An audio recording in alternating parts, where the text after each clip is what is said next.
اگر کسی انسان کی اصلیت جاننا چاہو تو یہ دیکھو کہ وہ خود سے کمتر لوگوں کے ساتھ کیسا سلوک کرتا ہے، نہ کہ اپنے ہمسر لوگوں کے ساتھ کیسے پیش آتا ہے۔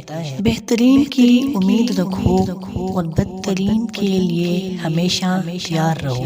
دنیا کا عقل مند انسان وہ ہے جو کہتا ہے کہ میں کچھ بھی نہیں جانتا۔ اچھا انسان معافی جلد مانگ لیتا ہے اور معاف بھی جلدی کر دیتا ہے۔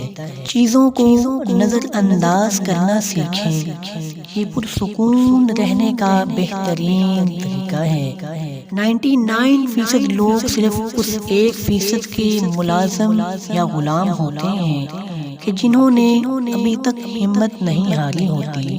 موت یہ نہیں کہ سانس لینا ختم ہو جائے، اصل موت تو یہ ہے کہ ہمیں مرنے کے بعد کوئی یاد کرنے والا نہ ہو۔ سمجھدار انسان وہ نہیں جو بڑی بڑی باتیں کرتا ہے، بلکہ دنیا کا سب سے بڑا سمجھدار انسان وہ ہے جو چھوٹی چھوٹی باتیں سمجھنے لگے۔